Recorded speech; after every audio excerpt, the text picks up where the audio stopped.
So, the Tokyo Game Show is currently taking place in Japan this week. So we have a lot of announcements from that. So first off, Square Enix announced a new game called Left Alive. And it looks amazing. They released a brief teaser trailer. Apparently, after they showed the trailer, they revealed some information regarding the game. And it seems like they have multiple developers and people that have worked on other important games working on this project. So, they have the character art designer for the Metal Gear Solid series working on the character designs for this game. So they have a very unique look that is reminiscent of Metal Gear Solid. So I'm very happy about that. Then they have people that worked on the development for other important games. And apparently this game is going to take place within the Front Mission world.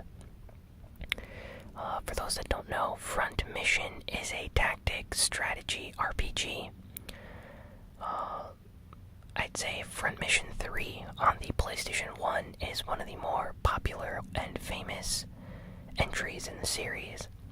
So, this game, Left Alive, is going to take place within the Front Mission universe, where mechs battle each other and there are conflicts all over the world. So it's a survival action game, so it's not going to be a tactical or strategy RPG game. Some people are saying that it could be a Metal Gear Solid clone of some kind. We don't know that yet, but I'm very, very interested in this, and a lot of people are too. Next, Square had a announcement that just came out of nowhere.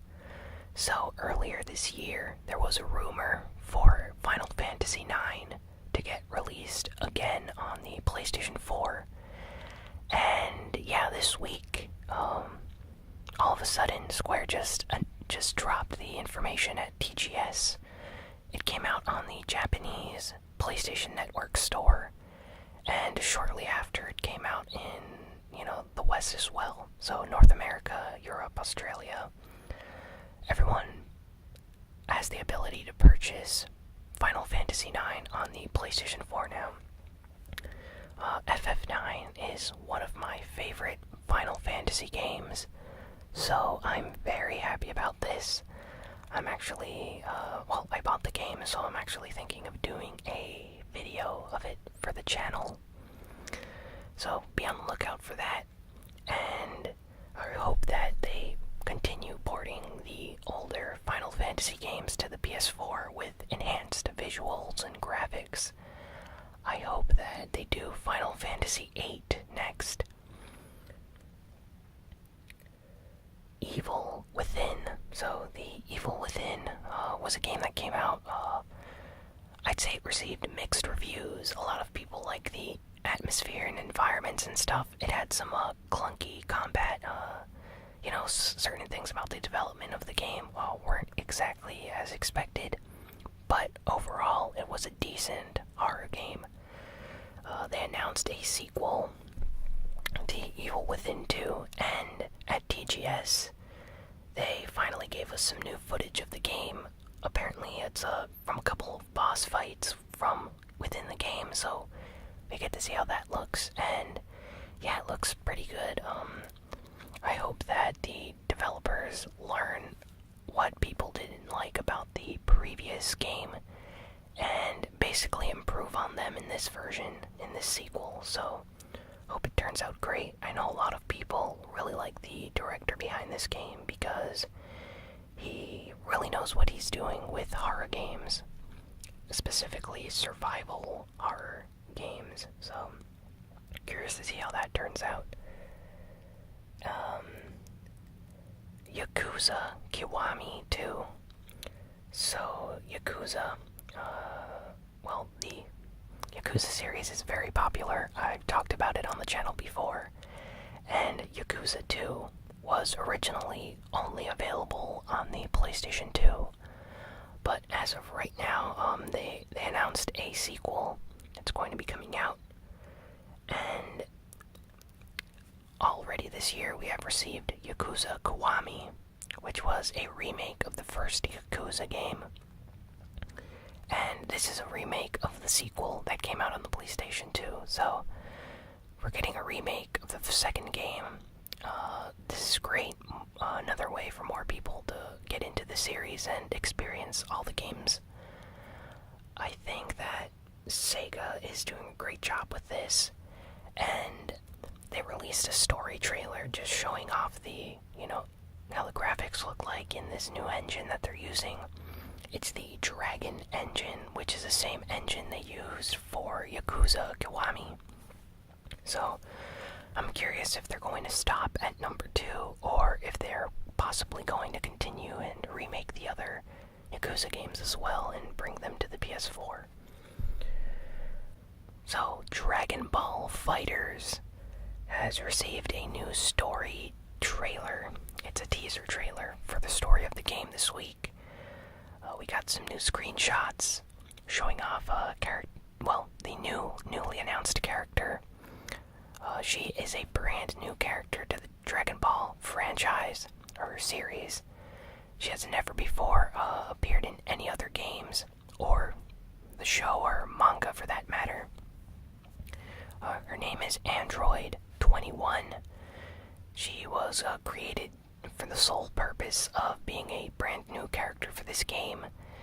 Apparently, Toriyama, the creator of Dragon Ball, the main guy that designs the characters and stuff, gave his approval on how she should be designed and stuff. So they do have the direct influence of the creator of Dragon Ball to help aid them with the creation of this new character.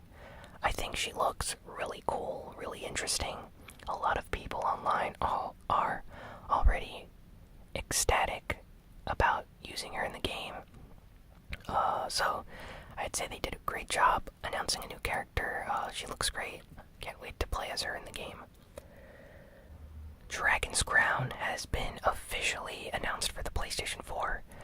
Previously, there were rumors about this. Last week, I talked about how it was probably going to actually come out. And yeah, it's coming out in Japan and in the rest of the world later.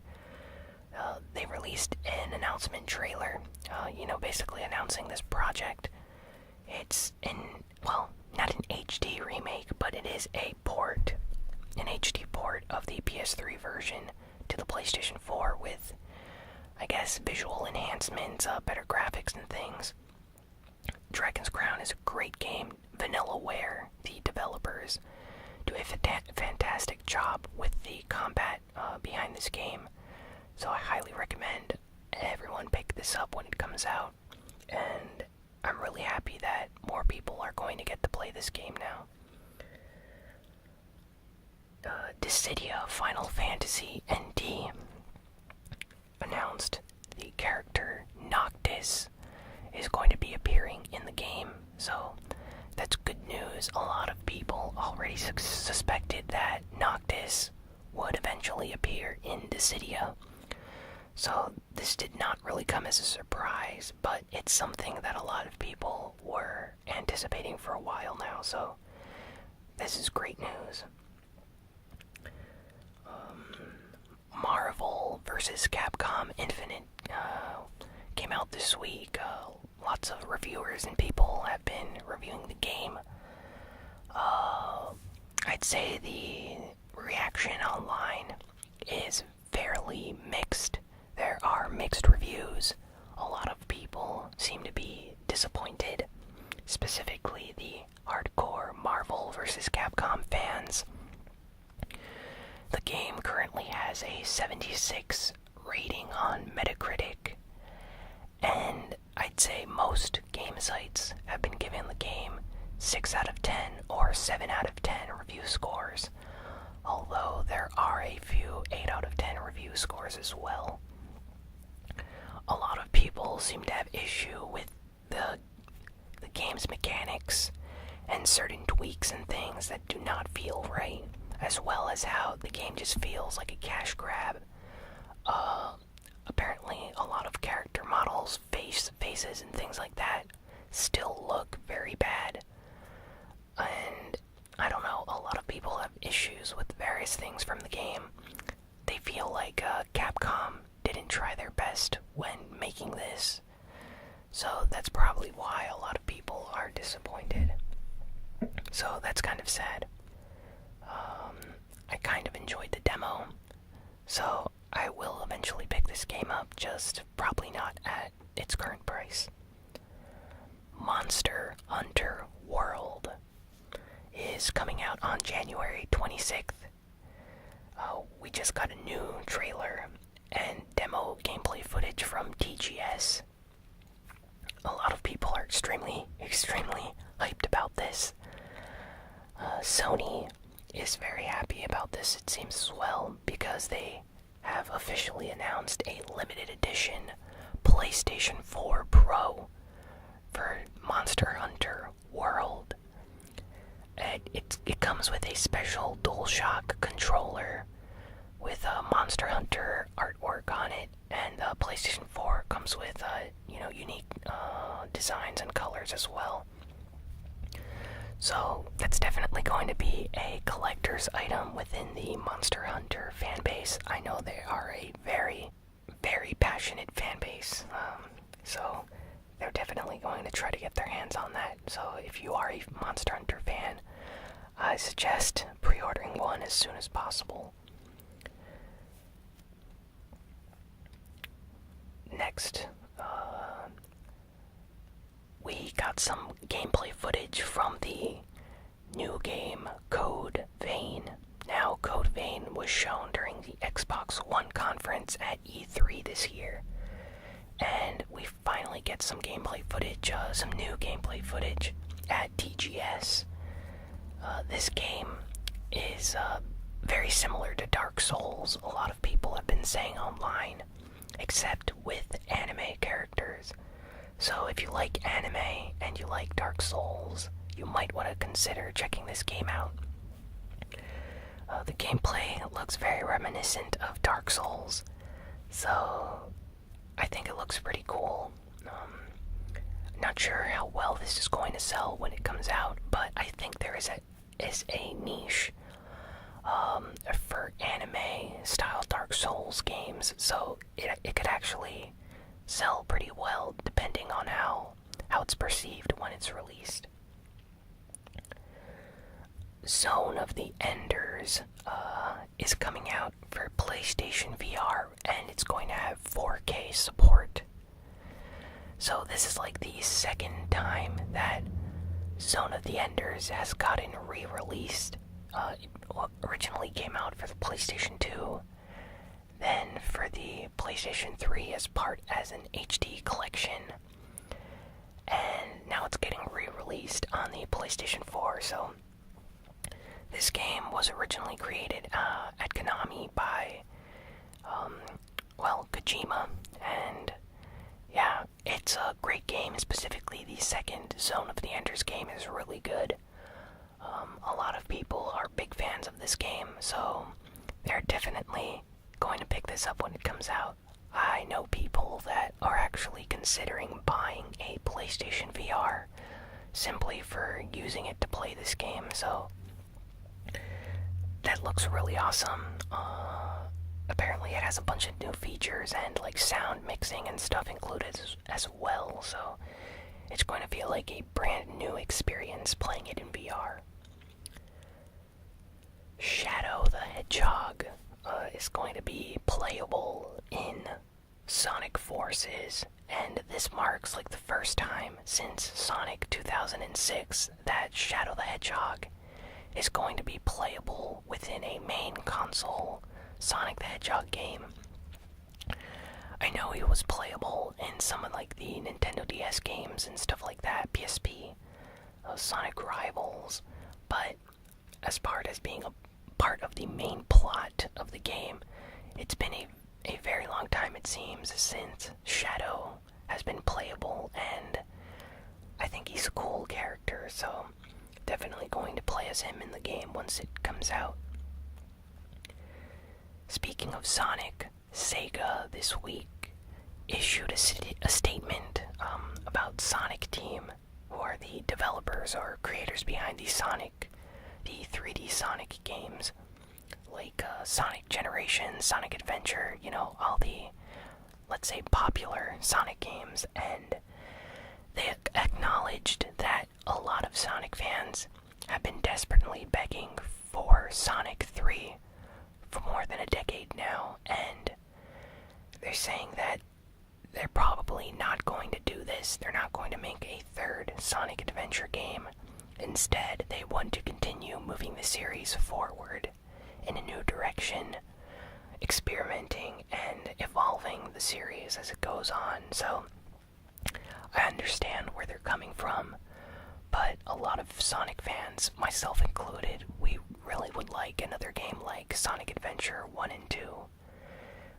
Like, that balance of story and gameplay was really unique for the time.